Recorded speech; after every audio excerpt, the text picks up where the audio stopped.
안녕하십니까. 네, 반갑습니다. 그 BBS 마음 디코딩이라는 코너가 있었는데 거기서 보만 스님하고 제가 대담처럼 지금 2회차까지 찍었습니다. 그래서 그 인연으로 또 김정은 PD님도 추천해 주시고 해서 제가 이런 귀한 자리에 서게 돼서 가문의 영광으로 생각하고, 혹시 제 사진 한 장 찍어 주실 수 있으면 제가 어머님께 꼭 보내드리고 싶습니다. 저희 어머니 교회 다니시는데. 네. 자, 오늘 제가 드릴 말씀은 그 목적 있는 삶이라고 제목을 말씀을 드렸는데 따로 PPT로는 준비하지 않았습니다. 이 청년회 회장님께서 교수님 살아오신 이야기도 좋고 지금 시대를 살아가는 청년들에게 뭔가 힘이 될 만한 말씀을 해주시면 좋겠다, 이렇게 말씀을 주셔서 제가 그런 자격이 될지는 모르겠습니다만 그런 얘기가 있죠. 살아남은 것은 강하다는 것이다. 그래서 50이 넘도록 살고 있다는 것은 뭔가 그래도 강한 게 아니고 어쨌든 들을 만한 구석이 하나 정도는 있지 않을까. 예. 그래서 일단 제가 어떤 삶을 살아왔는지 잠깐 말씀을 드리도록 하겠습니다. 자랑을 하려는 건 아니고요. 그렇게 자랑할 만한 삶은 아니고, 아마 굉장히 불안하실 거예요. 그죠? 20, 30대 제가 느꼈던 감정들도 과연 내가 사회에 나가서 뭘 할 수 있을까? 뭐가 돼야 될까? 그게 못 되면 어떡할까? 여러 가지 불안에 좀 시달렸던 것 같은데, 저는 문화심리학이라는 학문을 하고 있는 사람인데, 일단 제가 문화심리학을 선택하게 된 계기는 전적으로 우연이었습니다. 심리학자가 돼야지, 문화심리학자가 돼야지, 이런 꿈을 가지고 공부를 하다가 이 자리에 온 게 아니라, 심리학과를 가게 된 계기는 점수대가 맞아서 그랬어요. 그래서 저는 이제 사학을 공부하고 싶었는데, 사학과 가면은 취업이 안 된다더라 이런 얘기를 듣고 취업이 잘 된다는 소문이 있는 심리학과를 갔는데 취업이 안 되기는 마찬가지였고, 그래서 바로 사회에 뛰어들기보다는 그래도 공부를 좀 해볼까. 그건 제가 운이 좋았던 측면입니다. 집에서 이제 학비를 대주실 수 있어서 대학원을 갔는데 제가 공부하고 싶은 전공이 없는 거예요. 심리학이 되게 매력적인 학문처럼 들리잖아요. 마음을 꿰뚫을 수 있을 것 같고 나 지금 무슨 생각해? 이런 질문 하시는 분들이 참 많은데 전혀 모릅니다. 그래서 뭘 공부해야 될까 이제 고민을 하다가 군대 가 있는 동안에 문화심리학이라는 전공이 생긴 거예요. 그래서 얘기 들어보니까 이제 다른 나라 얘기도 막 하고 다른 나라의 종교라든지 문화, 옛날 얘기 이런 얘기가 막 나오길래 이건 재밌겠다 해서 공부를 하기 시작했습니다. 그래서 학위를 받았는데 저는 이제 공부를 오래 하면은 교수를 해야 되는 줄 알았어요. 그래서 이제 여러 논문도 많이 쓰고 그런 교수 자리에 지원을 막 했습니다. 안 되는 거예요. 계속 미끄러졌죠. 그래서 한 10년 가까이 미끄러졌습니다. 10년 가까이 미끄러지다가 이제 제가 있던 대학교에서 이제 그만 나가주셨으면 좋겠다. 이제 교수들 정년 트랙과 비정년 트랙이라는 게 있는데, 이 정년 트랙이라는 걸 들어가야지 쭉 할 수 있는 거예요. 5, 60대 되도록. 그래서 비정년 트랙은 학교마다 다양한데, 제가 있었던 학교 같은 경우는 이제 5년 있으면 나가야 돼요. 7년까지 버티다가 나오게 됐습니다. 그래서 이제 뭘 해먹고 살아야 되나. 그때는 제가 가족도 있고 애들도 둘이나 있었거든요. 굉장히 무책임하죠.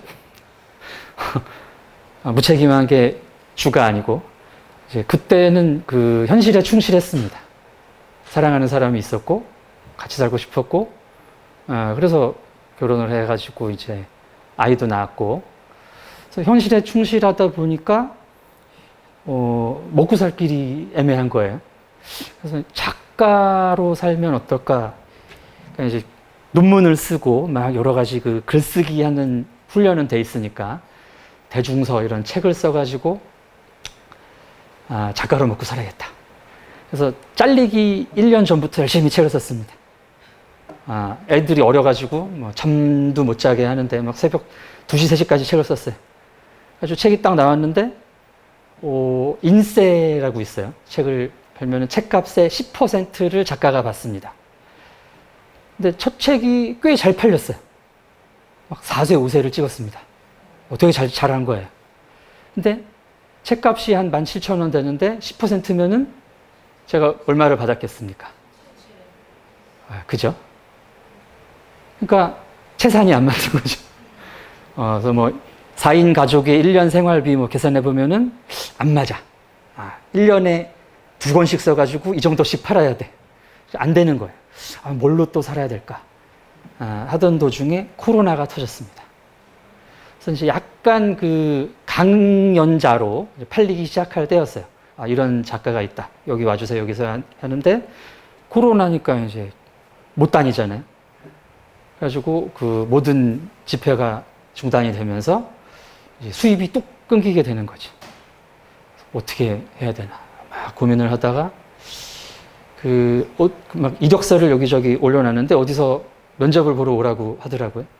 그래서 가봤더니 이제 요점을 말씀드리자면은 보험사였습니다. 그래서 기업에서 보험을 파는 그런 일에 내가 당신을 스카우트하겠다 뭐 이런 식으로 얘기를 하더라고요. 좋은 건가? 근데 계속 뭐 강의를 할 수 있대요. 근데 지금 강의가 뭐냐면은 회사에 찾아가가지고 이 보험을 드시면 뭐가 좋습니다라는 걸 강의를 하는 거예요. 근데 대부분의 회사에서는 이제 보험을 팔러 왔다는 거를 알면은 바로 나가라고 그럽니다. 그래서 이제 1년 정도 열심히 영업을 하면서 또 1년 정도는 그래도 먹고 살았어요. 그래서 완전히 그 학계와 뭐 이런 문화심리학자라는 이름을 포기할까 생각을 하고 있었죠. 2021년도까지. 근데 그 와중에도 계속 뭔가는 썼던 것 같아요. 제가 할 수 있는 거라서. 제가 논문 써서 대학에 교수로 임용되는 거는 안 되는 일이더라고요. 그래서 안 됐어요. 그래서 책을 쓸 때마다 막 무슨 누굽니까? 유명한 작가 누구시죠? 알쓰신잡 나오시는 분. 그런 분처럼 책 한 권 써가지고 평생 먹고 살 만큼 그런 작가도 못 되고 보험을 또 기가 막히게 팔아가지고 또 여기서 먹고 살려고 했는데 잘 안 되고. 근데 그 와중에도 제가 할 수 있는 거는 일주일에 한 번씩 글을 써가지고 어디다 올리는 거였다는 거죠. 누가 읽으실지는 모르겠지만. 근데 그 글을 보고 이제 출판사에서 연락이 온 거죠. 그래서 그때 쓴 책이 안 읽으셔도 좋습니다만 선을 넘는 한국인, 선을 긋는 일본인이라는 책이었습니다. 2022년에 이제 그 책이 나왔는데 한 4월 달쯤부터 이제 막 연락이 오는데 세바시,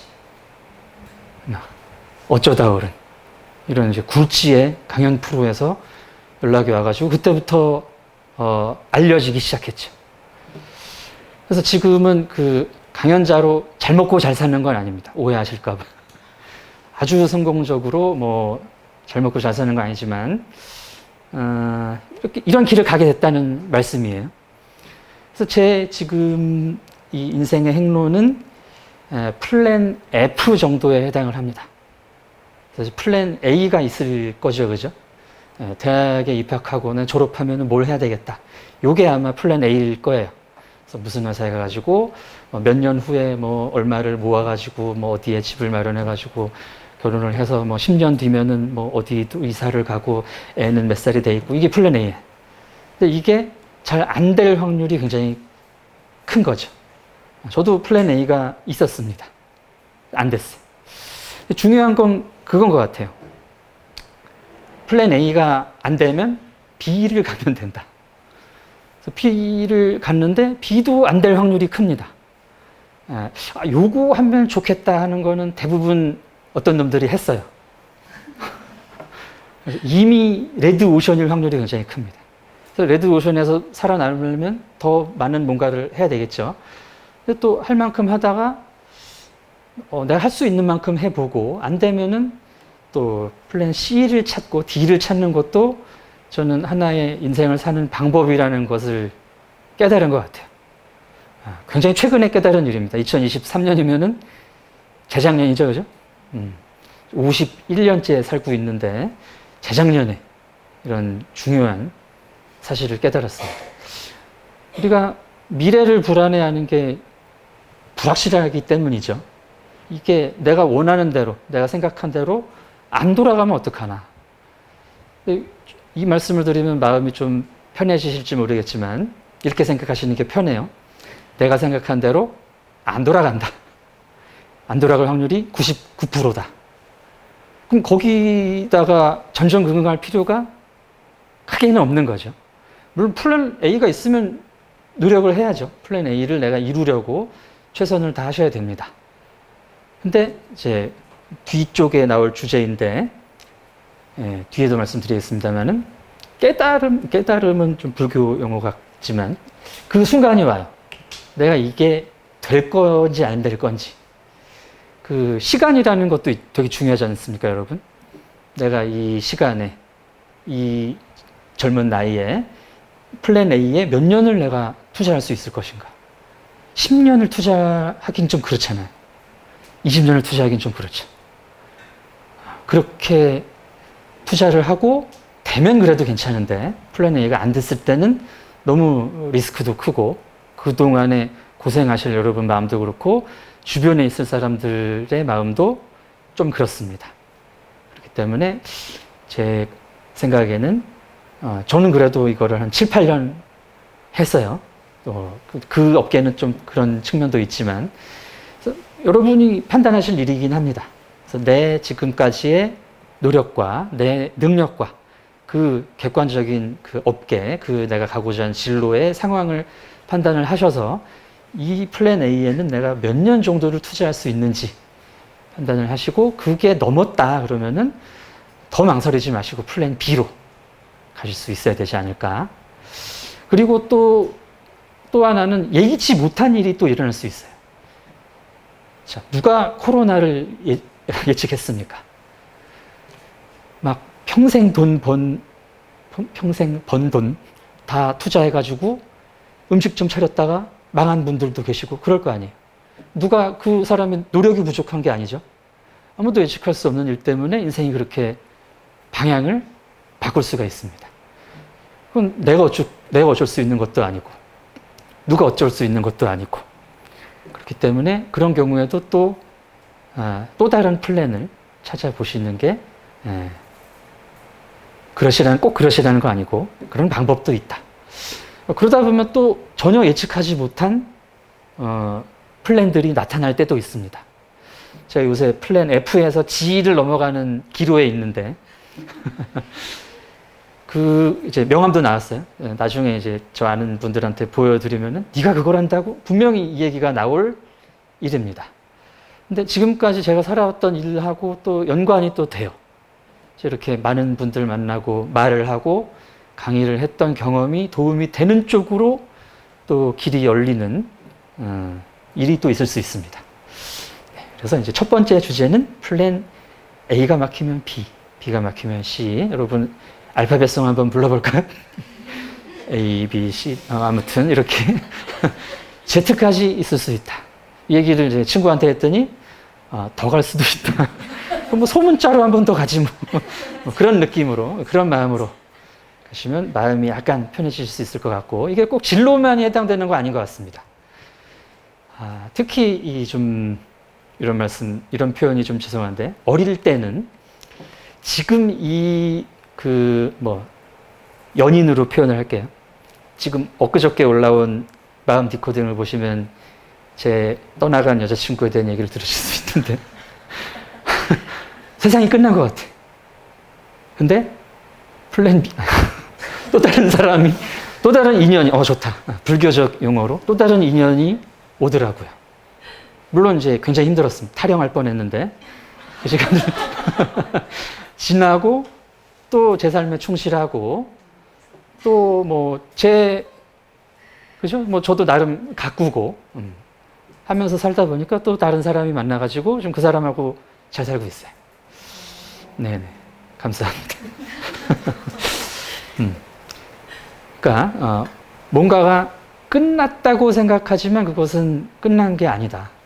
뭐 야구 선수가 그랬던가요? 끝날 때까지 끝난 게 아니다. 불교에도 그런 표현이 있다고 하더라고요. 제가 그 대담하면서 들었는데 까먹었습니다.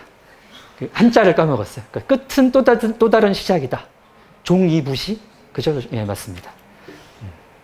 그런 또 좋은 예, 첫 번째 주제였고요. 이제 막히면 돌아가면 된다. 자, 돌아가면 되는데 이제 중요한 것은 어디로 갈지가 굉장히 중요하죠. 어떤 목표를 향해 갈지. 자, 그것은 뭐 세부적인 당장 여기가 막혔는데 그럼 이쪽을 보면 여기 목표가 있겠죠. 이런 식으로 찾아지는 목표도 있고 여기서 지금 말씀드리고자 하는 목표는 좀 더 궁극적인 살아가야 되는 이유 같은 겁니다. 자, 뭐 내가 교수가 되겠다, 강연자가 되겠다, 뭐 이런 거는 어떤 중간 기착지 같은 거죠. 어디 조기까지 갈 때, 뭐 서울에서 부산 갈 때 부산까지 가려고 그러면 힘들지 않습니까? 그래서 대충 한 망향에서 한번 쉬고 이런 느낌으로 가듯이 그런 목표가 있는데 궁극적인 목표는 이제 어떤 식으로 나오느냐? 일단 제 말씀은 아니고 그 사이먼 시넥이라는 그 뇌과학 기반으로 얘기를 하시는 분이 있는데 우리 뇌는 부정적인 거를 인식하지 못한다고 해요. 그래서 예를 들면 스키 선수들이 높은 슬로프에서 막 내려오지 않습니까? 기문을 통과하면서 안 부딪히죠? 근데 이 사람들이 기문에 난 안 부딪혀야지라는 생각을 하는 순간 부딪힌다는 거예요. 또는 생각을 하는 순간 뭐 조금이라도 주춤하면서 기록이 늘어지겠죠, 그죠? 그래서 이 사람들은 뭘 보느냐? 기문 사이에 내가 가야 될 길을 본다는 얘기입니다. 그래서 살아갈 이유는 그런 거 같아요. 그래서 이 목적이 있다면, 살아갈 이유가 있다면은 내가 겪게 될 여러 가지 장애물이라든지 이런 좌절들은 피해가면 되는 거다. 라는 것이죠. 가끔 이제 여러분이 아니고 잘못 생각하시는 분들 중에 어떤 게 있느냐 하면은 사람들 사는 거 보면은 너무 힘들게 살아. 그죠? 왜 저렇게 돈 뼈 빠지게 벌어가지고 자식들 지원해가지고 자기는 노후 저기도 없고 희생하면서 살고 왜 결혼해가지고 뭐 이혼 숙녀 캠프 나와가지고 저렇게 죽는다고 왜 저렇게 사니? 나는 결혼도 안 하고 자식도 낳지 않고 왜 회사 가가지고 맨날 그렇게 야근하고 갈굼당하고 회사도 안 다니고 결혼도 안 하고 아이도 안 낳으면은 행복해지는 걸까요? 이게 그 장애물과 목표와의 관계라는 거죠. 내가 살아갈 이유가 있다면 그 가면서 넘어야 되는 고개, 가야 될 때가 있는데 고개에 있다고 안 가실 겁니까? 아니잖아요. 뭐 바다로 항해를 해야 되는데 내가 갈 항구가 저기 있는데 폭풍 좀 친다고 안 가실 거예요? 그건 아닌 거죠. 그래서 가야 될 때가 있으면은 이런 우리가 고통이라고 하는 것들을 달리 생각할 수 있다는 겁니다. 고통과 고난이 없다. 누가 뭐 그런 얘기는 아무도 할 수 없죠. 불교의 본질 자체가 삶은 고난 아니겠습니까? 고통. 근데 이제 고통을 어떻게 내가 대할 것이냐라는 것이죠. 이걸 내가 피하고 없애야 될 것이 아니라 가야 될 곳을 가기 위해서 거쳐가야 되는 것라고 생각하시면 조금 나아질 수가 있는 것 같습니다. 그래서 제가 플랜 A에서 F까지 오면서 제일 힘들었을 때가 코로나 때였는데요. 그때 이제 제가 왜 살아야 되나 이제 생각을 한번 해봤어요. 그러니까 안 살려고도 생각을 잠깐 해봤습니다.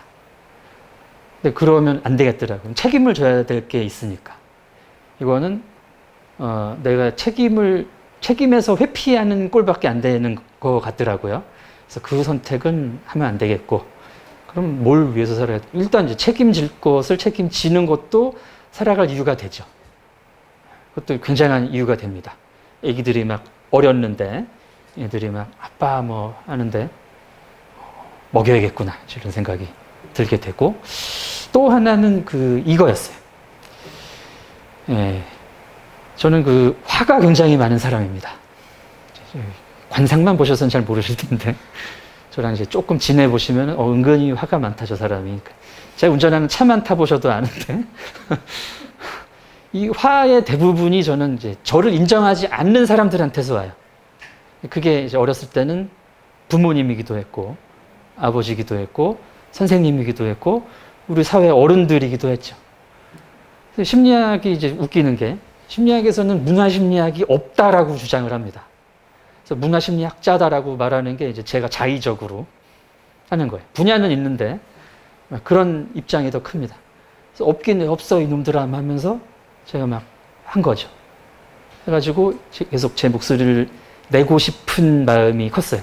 제가 여기서 이걸 접으면, 나 이제 문화심리학 그만하랍니다. 라고 사실 제가 싫어하던 교수님한테 가서 얘기를 했습니다. 보험 팔려고. 정말 싫어하는 사람이었는데, 그래가지고 제가 이제 공부 그만하려고요. 학교, 대학 접고 이걸 이제 팔아보려고 합니다. 열심히 한번 해봐라. 예, 그래서 한번 사주세요. 안 사줬어, 끝까지. 그럼 그래요. 이제 관계와 영업은 다른 문제입니다. 나중에 여러분들 사회에 나가실 때, 나가신 분들도 계시겠지만, 다단계는 웬만하면 안 하시는 게. 보험도 잘 하시는 분들은 잘 하시지만, 대개는 이렇게 주변 아는 사람한테 좀 팔다가 끝나는 경우가 많습니다. 그건 그렇고. 그래서 그 사람한테 이제 제가 이 길을 접겠다고 얘기했더니, 은근히 막 이런 느낌을 제가 받은 거죠. 물론 주관적일 수 있는데, 약간 기분이 나빴어. 그래서 다시 이 길을 가기로 마음을 먹으면서 보여주겠다. 그런 느낌으로 삶의 의미를 찾았습니다. 삶의 의미를 찾는 방법은 여러 가지인 것 같아요. 저는 이제 분노에서 찾았고, 어떤 분들은 불안해서 찾으실 수도 있습니다. 내가 왜 불안하지? 뭘 걱정하지? 하면서 찾게 될 수도 있고, 저는 이제 왜 화가 나지 해서 찾았고, 왜 우울하지? 왜 즐겁지 해서 찾으시면 더 좋겠고, 이제 그런 감정에 집중하는 것이 일단 나에게 집중하는 거죠. 여러분 명상하시고 참선하시고 하는 그런 시간을 통해서 나의 삶의 목적에, 나의 삶의 이유에 다가가셨으면 좋겠습니다. 이게 이제 오늘 핵심적인 말씀이고요. 이제 이 내용에 좀 이제 방법론적으로 덧붙여 드리자면,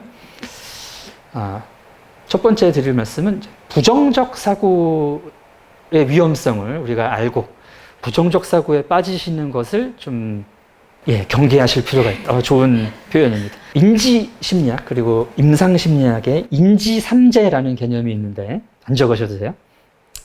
세 가지 분야에 대해서 부정적인 태도를 갖는 겁니다.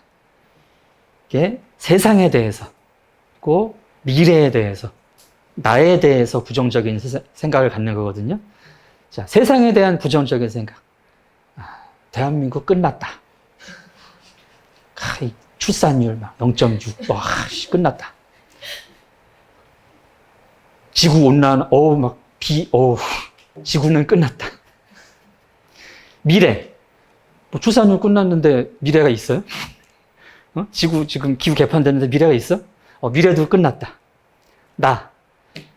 해봤는데 잘 안 되고, 지금 객관적으로 열심히 했는데 잘 안 되는 것 같고, 능력도 없는 것 같고, 안 되겠다. 이렇게 세 가지 분야에 대해서 부정적인 생각을 가지시면은 살 이유가 없습니다. 그렇잖아요. 굉장히 무기력해져. 할 필요도 없고, 할 수 있는 것도 없고, 해봤자 쓸모가 없어요. 그러니까 부정적인 생각을 안 하시는 게 맞죠. 그래도 객관적으로 끝난 거 아닌가요? 아니라는 말씀을 이제 보기 나름이기도 한데, 여기서는 좀 장기적인 시각이 필요합니다. 여러분, 고려가 망했죠? 거기 살고 있는 사람들 다 죽었습니까? 고려 사람들이 조선 사람이 됐어요. 조선이 망했죠? 그 사람들 다 죽이고 시작한 거 아니잖아요? 대한민국이 망하잖아요? 우리는 계속 살아야 됩니다. 중생대가 끝났어요. 공룡들은 다 죽었구나. 이런 예는 적절하지 않은 것 같습니다. 뭐 그런 게 떨어지지 않기를 바라는 거고, 그거는 뭐 이제 우리가 신경 쓸 문제는 아닌 것 같고요. 중생대 어느 시점에 트라이어스기인가 장마가 200만 년 동안 계속될 때가 있었대요. 200만 년. 우리는 열흘만 비가 와도 세상이 끝났다 이러는데 200만 년 동안 비가 올 수도 있습니다. 지질학적으로 보면. 10만 년 동안 빙하기가 올 수도 있어요. 근데 생명들은 이어져 가잖아요. 나는 죽을 수 있습니다. 그러나 세상은 지속되고 삶은 계속되기 때문에 무조건 이렇게 부정적인 생각만을 가지실 필요는 없죠. 자, 인구가 줄어서 대한민국이 망한다는 얘기가 작년까지 나왔는데 인구가 늘었어요. 왜? 외국인들이 들어왔어요. 그래서 우리는 다문화 국가가 돼서 대한민국은 이어져 나갈 겁니다. 학교가 없어지고 병원이 없어지고 지역이 붕괴하는 것 같죠? 이제 다른 각도에서 보잖아요. 언제부터 이렇게 학교가 많았을까요? 우리나라 인구가 언제부터 5천만이었어요? 고려시대부터는 아니었을 거 아니에요. 고려시대는 500만이었습니다. 조선시대는 1300만 정도였고 구한 말에 1900만 명 정도까지 갔다가 해방 이후에 5천만 명이 된 거예요. 그러니까 지금 우리가 알고 있는 학교는 다 몇십 년 전에 폭발적으로 는 겁니다. 계속 그렇게 애를 낳아야 돼요? 그건 아니죠. 우리가 평균 출산율이 6.0일 때가 있었습니다. 1960년대 초에는. 그렇게 낳아야 유지가 된다면 유지될 수 없는 인구인 거죠, 이건. 그러면 그렇게 유지될 수 없는 인구로 인해서 학교가 문을 닫고 지방 인구가 줄어드는 그것을 소멸이라고 부를 수 있느냐? 이건 아니라는 겁니다. 이제 문화심리학적인 관점인데 이것은 변화다라고 말씀드리고 싶습니다. 그래서 불교에 그런 가르침이 있잖아요. 모든 것은 끊임없이 변화하죠. 모든 것은 끊임없이 변화하고 고정되어 있지 않는데 왜 고정되어 있는 세상이 망한다고 걱정하십니까? 이거 좋았어. 되게 좋은 것 같아요. 네, 그런 걱정까지는 하실 필요가 없다. 변화하는 만큼 내가 거기 적응할 수 있고, 그리고 또 조금 이제 공부를 조금 하시면은, 이게 변해서 어떤 산업이 앞으로 나오겠구나. 이런 게 또 읽힐 수 있거든요. 그럼 그걸로 내 진로라든가 이런 걸 준비하시면서, 살아가실 수 있는 방법은 있다. 네, 그런 말씀을 드리고 싶고요.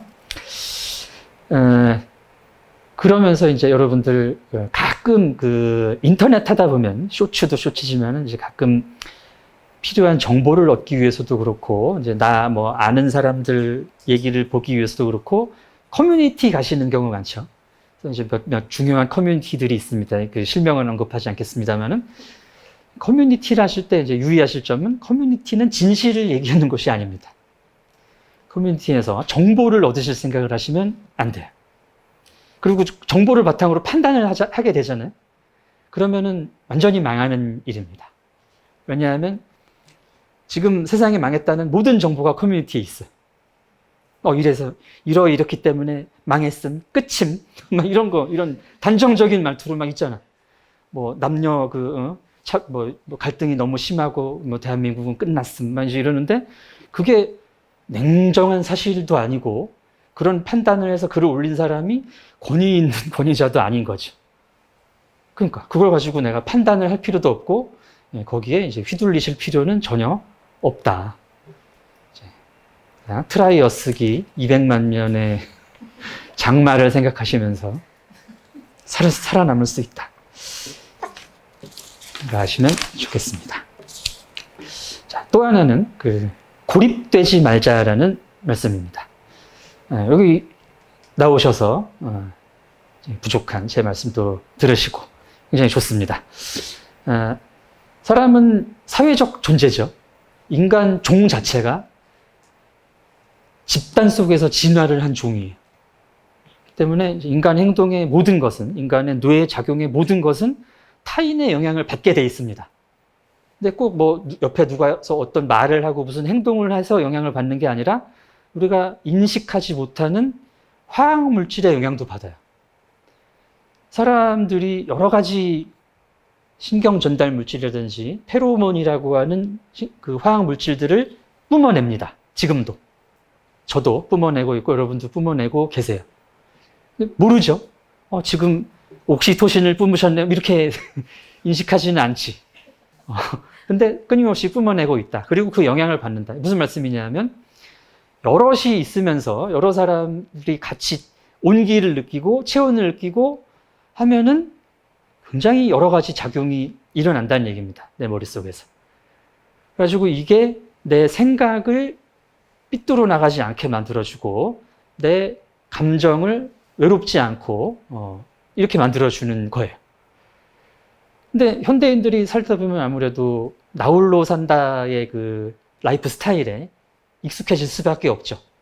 특히 이제 저도 20대 때 자취를 한 7, 8년 했습니다만은 직장 근처에서 자취를 한다든지 하면 이제 혼자 살 수밖에 없고 동거를 하지 않는 한 혼자 살면서 직장 왔다 갔다 요것만 할 수밖에 없는데 그래서 뭐 직장에서도 뭐 강제로 회식 와라 뭐 이런 얘기 안 하고 하다 보니까 이제 얼마든지 나 혼자 라이프를 살 수 있어요. 근데 나 혼자 라이프를 하지 말라는 말씀이 아니라 너무 나 혼자의 삶에 익숙해지시면 무슨 문제가 일어나느냐 하면 생각이 한쪽 방향으로만 갑니다. 그러니까 이걸 조현형 성격이라고 그래요. 조현형 성격은 조현병과 같은 겁니다. 조현병은 그거죠. 망상, 환각 이런 증상이 나오는 건데 뭐 헛게 보이고 들리진 않더라도 자기 생각이 다른 사람들하고 소통하지 못할 정도까지 간다는 거예요. 이 사람을 만나서 우리가 굉장히 중요한 게 내 생각을 확인받는 게 되게 중요합니다. 저는 이렇게 여러분들에게 제 생각을 확인받으면 되게 기분도 좋고, 하여튼간 뭐 힘이 세진 느낌도 들고 하는데, 친구들하고 얘기하면서 서로 막 웃고 그러면은 되게 기분 좋잖아요. 그리고 내가 혼자 하고 있던 생각을 이렇게 얘기해 봤을 때 친구들이 야, 그건 네가 좀 이상한 것 같은데? 라든지 그건 네가 억울할 게 아니야. 뭐 이런 얘기를 들으면은 다시 생각해 보게 되지 않습니까? 그러면서 내 생각을 조정을 한다고. 그래서 내 생각이 우리가 사는 사회에 어느 정도의 그 다른 사람하고 얘기가 될 정도로는 유지가 돼야 그야말로 소통도 되고 내가 뭐 직장 생활이라든가 이런 것도 할 수 있고 결정적으로 마음 건강에 도움을 받으실 수 있다는 점입니다. 예, 더 중요한 게 이제 그거죠. 외로움이죠. 예, 모든 정신적인 질병을 비롯해서 신체적인 병들까지 가장 중요한 원인이 외로움이라고 해요. 어떤 이제 노벨상 받은 연구자가 한 얘기입니다. 그래서 고립되면은 이런 이제 사고의 그런 피드백도 못 받을 뿐더러 사람들을 만나서 주고받는 이런 신경 전달 물질, 호르몬의 작용도 받지 못하고 그러다 보니까 이 항상성이 깨지는 거예요. 신체 건강이 깨지는 겁니다. 그러면서 이제 면역도 약해지고 병 걸리면 오래 가고 잘 안 낫고 하나 걸리면 합병증 오고 또 혼자 살면서 아프면은 또 병원도 잘 안 가려고 그래요. 그럼 또 병 키우고 그렇게 되기 때문에 고립은 되셔서는 안 된다. 아무리 고시를 준비하시더라도 한 달에 한 번 정도는 친구도 만나고 부모님 댁에도 가고 하면서 사회적인 그런 근육을 키우시는 게 좋습니다.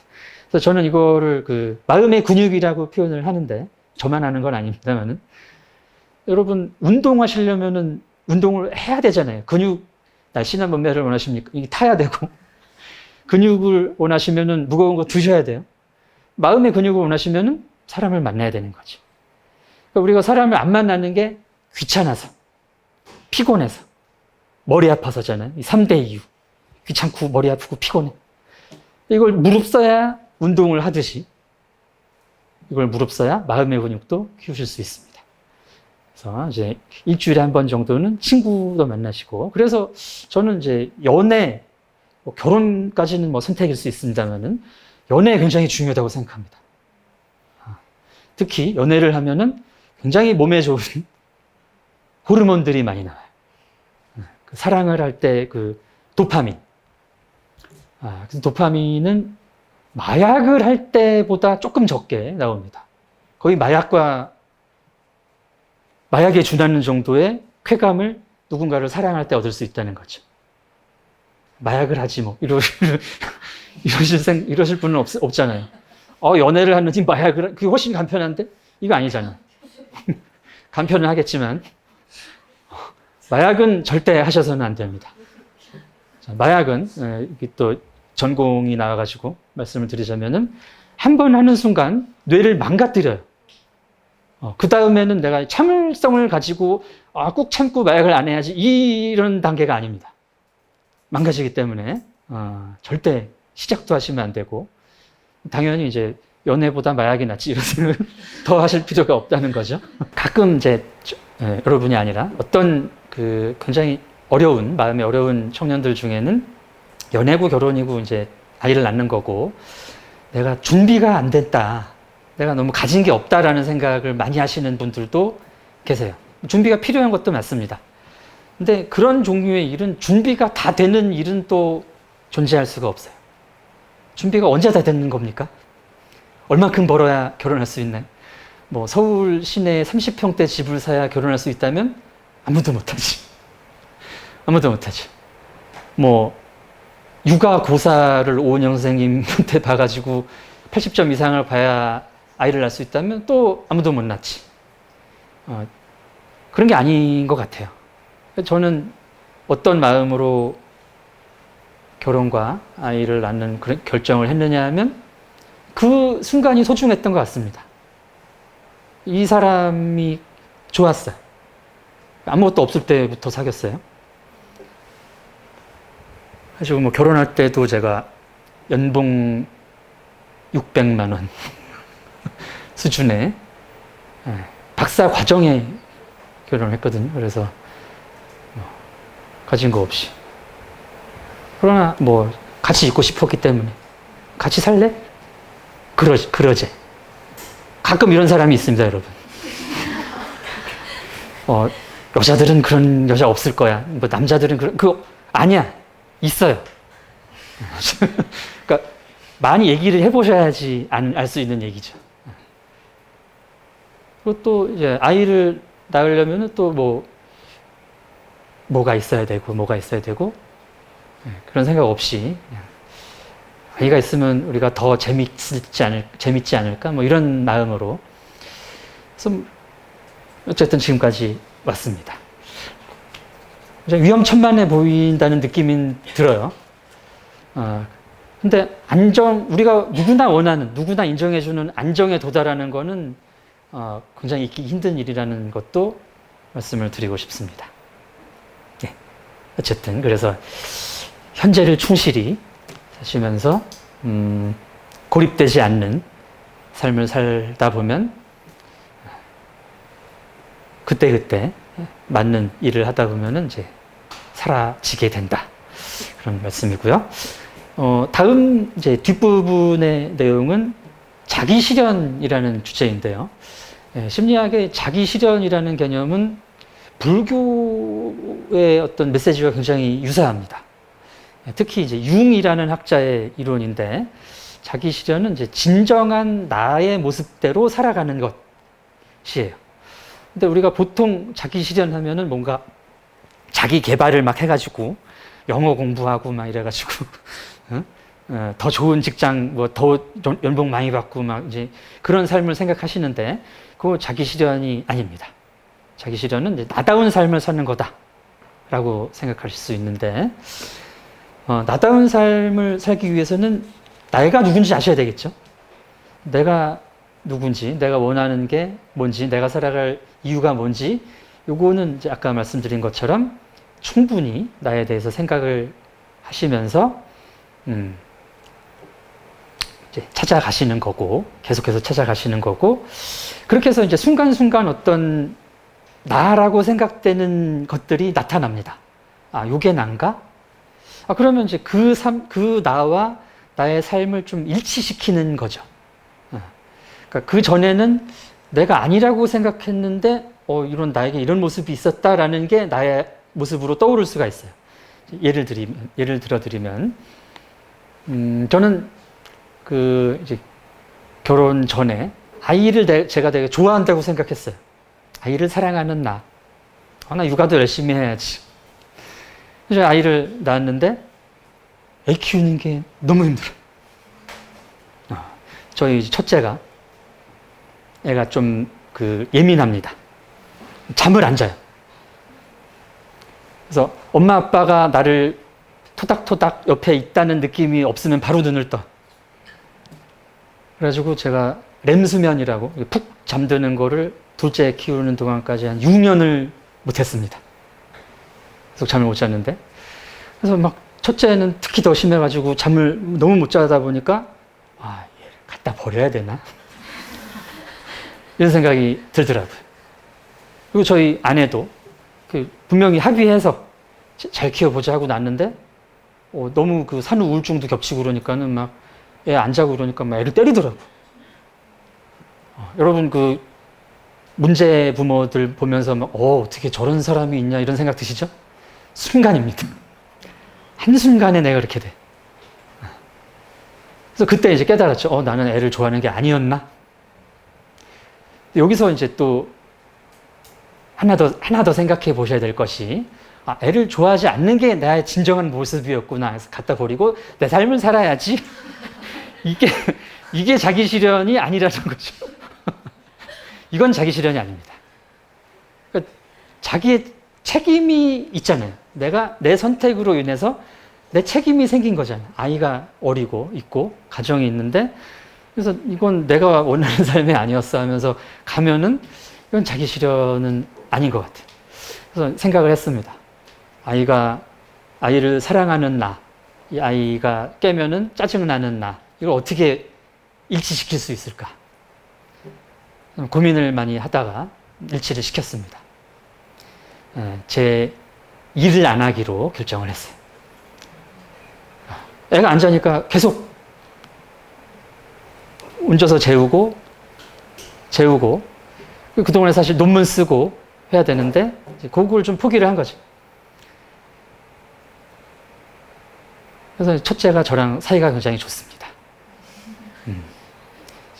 지금은 안 그러는데 고등학교 1학년 때까지, 지금 고2인데 고등학교 1학년 때까지 시내 산책을 나가면은 아빠 손을 잡아요. 고1 남학생이. 굉장히 소름 끼치셨죠, 지금? 그래서 이거 얘기하면은 막 걱정하시는 분도 계세요. 그거 애 잘못된 거 아니에요? 잘못된 것까지는 아닌 것 같고, 저는 이제 사이가 좋아서 그렇다고 생각하는데, 이 문제가 없는 것 같지는 않아요. 또 좀 별개의 말씀입니다만은, 남자들이 어떤 살아가는 이유 중에는 아빠를 극복하는 게 또 있거든. 나는 아빠처럼 안 살겠어. 이런 곳에서 저도 이 인생이 나왔는데, 너무 아빠랑 친하면은 얘는 또 자기 삶의 목적을 어떻게 찾을까 이런 걱정이 좀 들긴 합니다만 지가 알아서 찾겠죠. 그건 자기 몫이라고 저는 생각하고 네. 그리고 이제 아내하고 관계도 마찬가지고 저는 되게 아내를 사랑하고요. 어느 정도 사랑하느냐 하면 결혼 전 3년 정도 연애를 했는데 한 번도 싸운 적이 없습니다. 결혼 후 3년 동안 한 번도 안 싸웠어요.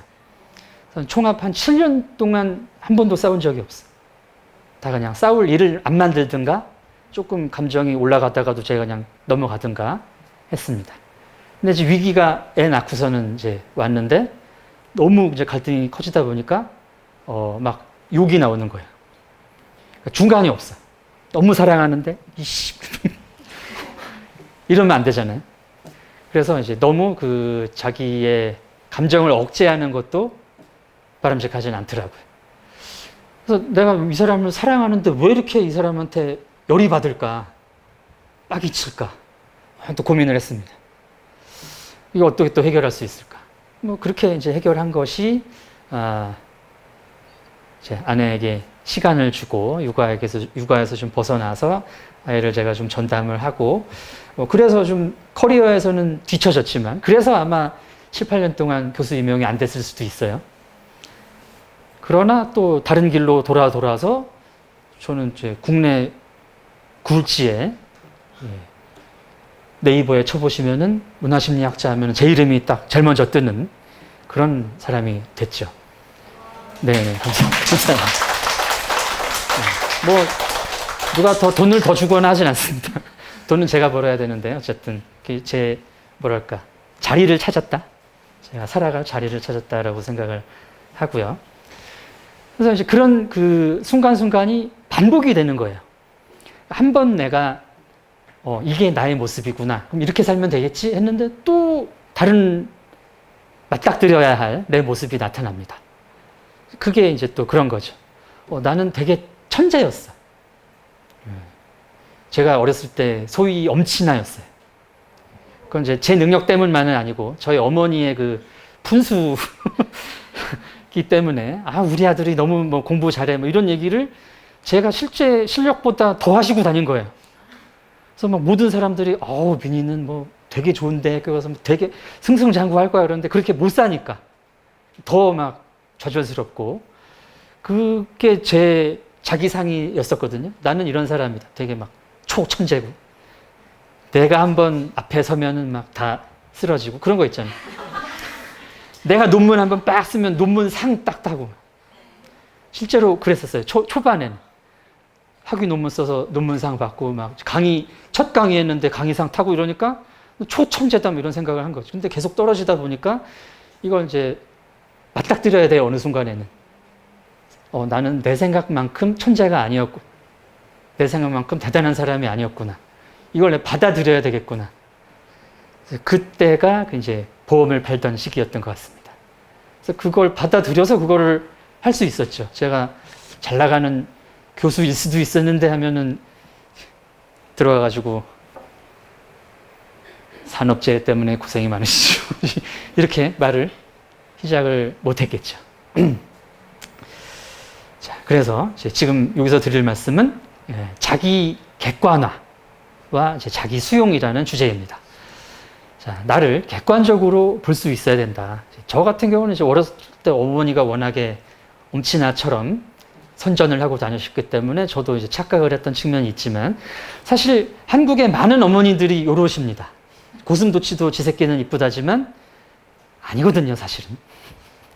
그래서 어머니들은 자식들을 엄청 칭찬을 해주세요. 저도 그렇게 저희 아이들을 키웠습니다. 트림만 해도 어이구 내 새끼. 방구만 껴도 어이구 장하다. 공부 좀 못해도 넌 할 수 있어.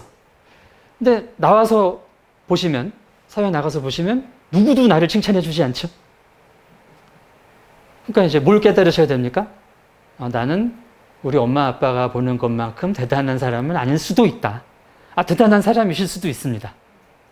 그건 이제 앞으로의 여러분의 선택에 달린 거고. 근데 이제 여러 선택과 노력을 하셨는데도 대단한 사람이 아닌 것 같다는 결론에 도달할 때가 와요. 지금은 안 옵니다. 열심히 하시고 40대 중반쯤에 옵니다, 여러분. 40대 중반쯤에 반드시 옵니다. 40대 중반에 안 왔다. 그럼 50대 초반에 옵니다. 50대 초반에 안 왔다. 그건 착각이에요. 그건 착각이에요.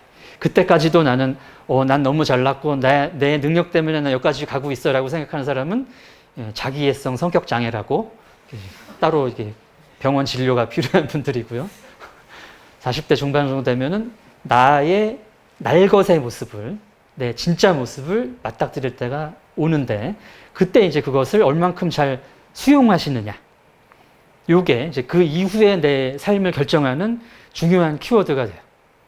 그래서 일단은 여러분 플랜 A를 위해서 노력을 열심히 하시고요. 이미 A가 꺾이신 분들은 B를 위해서 열심히 하시고 최선을 순간순간 다 하시는데 그 어떤 범위가 있겠죠. 그죠?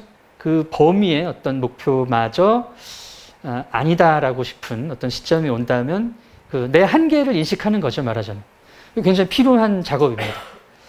여러분 물에 빠진 사람이 많은 사람이 죽는 이유 중에 하나가 여기서만 왔다 갔다 하기 때문에 죽어요.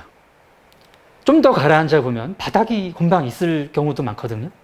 바닥이 있으면 차고 나와가지고 육지 쪽으로 조금씩 이동을 한다든지 뭐 조금 더 여유를 가질 수가 있습니다. 근데 죽는다라는 생각이 드는 순간 바닥을 확인하지 않고 여기서만 왔다 갔다 하다가 기회를 얻지 못한다는 얘기죠. 그래서 물에 빠졌을 때 바닥을 찍으시라는 얘기가 아니라 물에 빠졌을 때는 빨리 주변 사람에게 그걸 알리는 게 중요하고요. 자기의 한계를 아는 게 굉장히 중요하다라는 말씀입니다.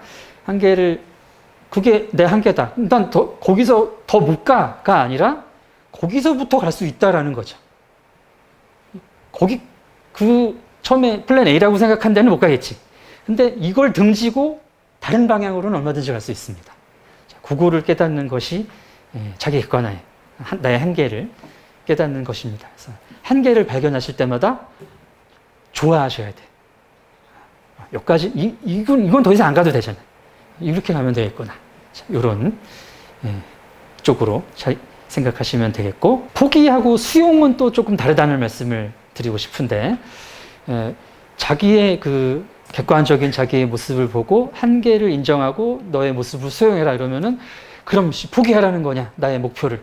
이런 이제 생각이 드실 수도 있어요. 근데 포기하고 수용은 다릅니다. 포기는 내가 할 수도 있는데 포기하는 거죠. 할 수도 있는데 외적인 이유로 불가피하게 못 간다. 그래서 어쩔 수 없이 포기한다. 이런 느낌이라면, 수용은 갈 만큼 가본 거예요, 내가. 갈 만큼 가보고 더 이상 거기에서 의미를 찾지 못했을 때, 그럼 그걸 가는 것은 내가 아니다. 다른 길을 라는 것을 이제 받아들이는 것이 수용인 것 같습니다. 저는 이제 그걸 느꼈던 때가 그 보험을 하다가, 저는 이제 완전히 그쪽 길로 열심히 하려고 새벽 5시에 일어나가지고 6시부터 하는 교육을 들어요. 교육을 2시간 동안 듣고 1시간, 조회 30분 하고 나가가지고 하루 종일 회사를 돕니다. 그런 생활을 이제 한참 했었는데, 언제 그 강의 의뢰가 들어온 거예요. 무슨 강의였냐면 고교 학점제. 고등학교에서 이제 심리학 이런 과목을 가르치는데, 그 과목을 가르칠 선생님들한테 제가 이제 심리학을 가르치는 강사로 이제 초빙이 된 거죠. 처음에는 안 하려고 그랬습니다. 근데 돈을 많이 준대.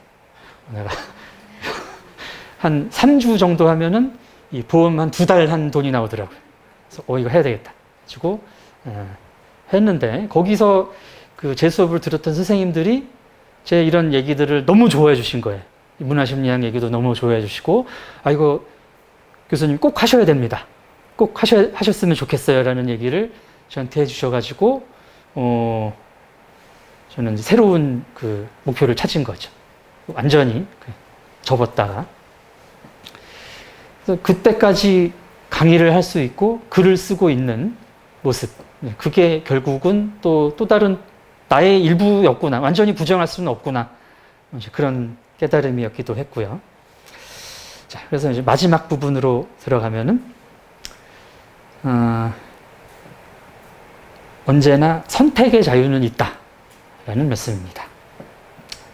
선택의 역설이라는 게 있는데, 자, 이 현대인들의 삶이 과거에 비교하면은 그 어느 때보다 풍요로워지고, 그죠? 물질적으로 풍족해졌습니다. 근데 사람들은 그 어느 때보다 불행하고 불안해요. 결정적으로 불안한데, 왜 불안한가 하면 모든 결정을, 모든 선택을 내가 해야 되기 때문에 불안합니다. 역설이에요. 자, 전근대 시기의 특징은 사람들이 자기가 뭘 선택할 수 있는 게 있었나요? 신분이 있었고, 그죠? 계급이 있었고, 어떤 내가 태어나서 내가 농사꾼 집에서 태어났다. 그럼 나는 농사를 져야 되는 거지.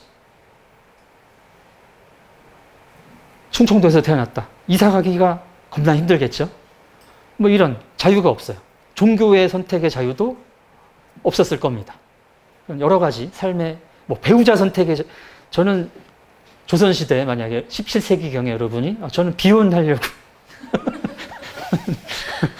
무슨 취급을 당했겠어요? 큰일 났겠죠, 그죠?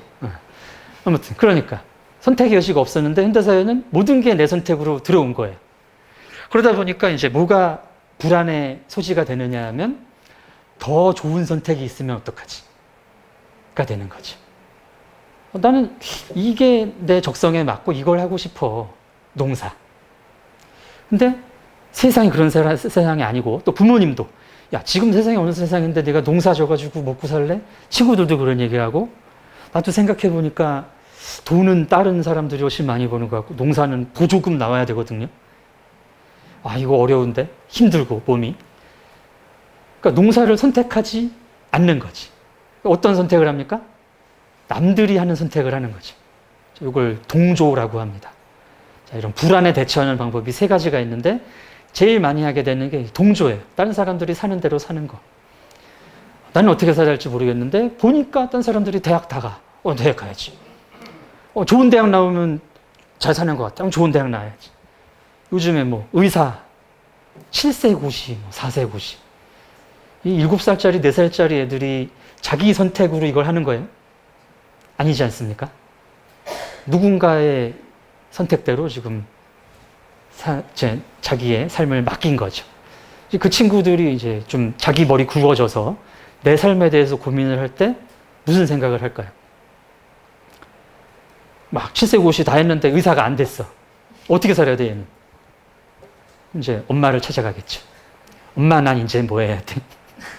뭐 그런 얘기가 이때지 않습니까? 실제로 지금도 이제 지금 30, 40대 중에서도 다 이제 부모님이 하라는 대로만 살다가 뭐 좋은데 유학 나오고 막 굴지에 세계적인 그룹 다니고 좋은 집안 사람하고 결혼해가지고 살다가 잘 안 돼서 이혼해가지고 집에 가서 다음엔 엄마, 다음엔 뭘 해야 될까? 자, 이거는 자식을 위한 것도 아니고, 그죠?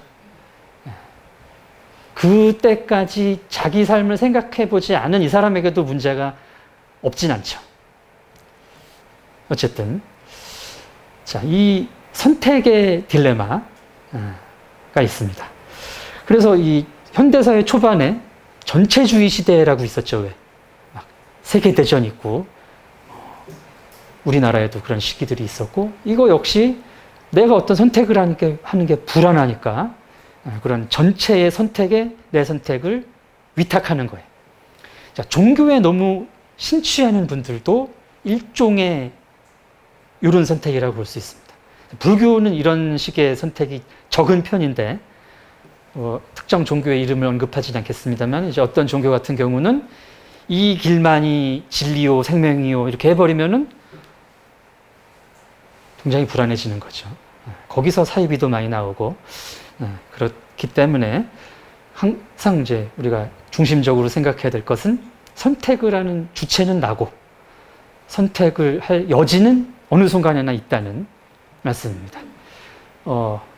그렇더라고요. 모든 것을 포기하는 선택도 내 선택이죠. 플랜 A가 좌절됐을 때, 좌절하고 한 2달 동안 짱 박혀 있어야 되겠다라는 선택을 하는 사람도 나고, 나가서 술 한 잔 먹고 삐뚤어지게 취한 다음에 이틀 정도 머리 아프다가 잊어버려야 되겠다라고 선택하는 사람도 나고, 그렇습니다. 플랜 A를 10년, 20년 선택하는 것도 나고, 자, 그렇기 때문에, 그런 선택의 그 키를 내가 쥐고 있다라는 생각을 끝까지 갖고 가셨으면 좋겠어요. 조금 유식한 얘기를 그래도 제가 박사로서 왔으니까 드리자면, 실존주의 철학에 P2와 기투라는 표현이 있습니다. 안 적으셔도 되고요. P2는 내던져졌다는 표현이고요. 자, 요즘 이제 효관념이 많이 변화하고 있는 와중에 이제 나오는 게 요즘 이제 어린 친구들이 그런 얘기를 가끔 한대요. 왜 날 낳았어? 내 동의 없이. 그죠? 사실 우리는 낳아달라고 부탁을 드린 적이 없습니다. 청탁을 한 적도 없고 치상을 드린 적도 없어요. 어쩌다 보니까 세상에 내던져져서 살고 있는 거죠. 근데 사는 게 너무 힘들어요. 앞이 안 보이고 불안하고, 그러다 보니까 우선적으로 부모님 원망을 하게 됩니다. 왜 날 낳냐니까? 글쎄다. 부모님도 할 말은 있어요. 자식을 낳고 싶었지만 너를 달라고 한 적은 없어. 그래서 부모님도 할 말은 있지. 더 말 잘 듣고 더 잘난 그런 애를 키우실 수도 있었을 거 아니에요? 저희 부모님도 훨씬 고분고분하고 엄마 말 잘 듣고 이렇게 교회 잘 다니는 아들을 키우실 수도 있었는데 안 그런 아들을 낳은 거는 부모님 잘못이 아니죠. 내가 부모님을 선택할 수 없듯이. 그러니까 이건 선택할 수 없는 일이에요. 그러니까 이걸 구분을 잘 하시면은 마음이 굉장히 편해집니다. 통제감의 욕구라고 하는데 내가 할 수 있는 거, 통제감. 그래서 그걸 딱 계산하시는 거예요. 내가 닥쳤어. 코로나가 닥쳤다. 내가 할 수 있는 일인가? 아니야. 코로나가 닥쳤어. 내가 할 수 있는 일이 뭘까? 저 같은 경우는 이제 중강의라는 방법을 뭐 학교에서 찾아준 것도 있지만 뭐 이런 식으로 그 상황에서 할 수 있는 일이 있을 거라는 얘기죠. 아무것도 안 하는 것도 선택이고 그런 선택 속에서 길이 나오는 것 같고요. 그래서 기투라는 뜻이 뭐냐면 기왕에 던져졌으면 주체적으로 살아라라는 말씀입니다. 기왕에 던져진 거지. 내 선택은 아니지만 부모님을 원망한다고 될 문제도 아니고 부처님을 원망한다고 될 문제도 아니고 기왕에 던져졌기 때문에 나는 내 삶을 살아야 될 책임이 있는 거죠. 그래서 이제 내 삶을 내 삶으로 만들 선택의 여지들이 이제 지금부터 이제 오늘부터 내 눈앞을 보시면은 굉장히 많다라는 걸 느끼실 수 있을 겁니다. 당장 집에 갈 때도 버스를 타고 갈 건지 지하철을 타고 갈 건지 걸어갈 건지 내가 선택할 수 있고요. 집에 와서 그냥 잘지 엄마한테 오늘도 수고하셨어요 라고 하고 주무실지 아빠 사랑해 하고 주무실지 선택하실 수 있고요. 아무도 안 만나고 그냥 집에 갈지 누굴 만나가지고 좋은 말씀 한번 이건 좀 다른 문제지만 다 내 선택이다. 마지막으로 내 삶을 삽시다 라는 말로 오늘 말씀 마치도록 하겠습니다. 감사합니다.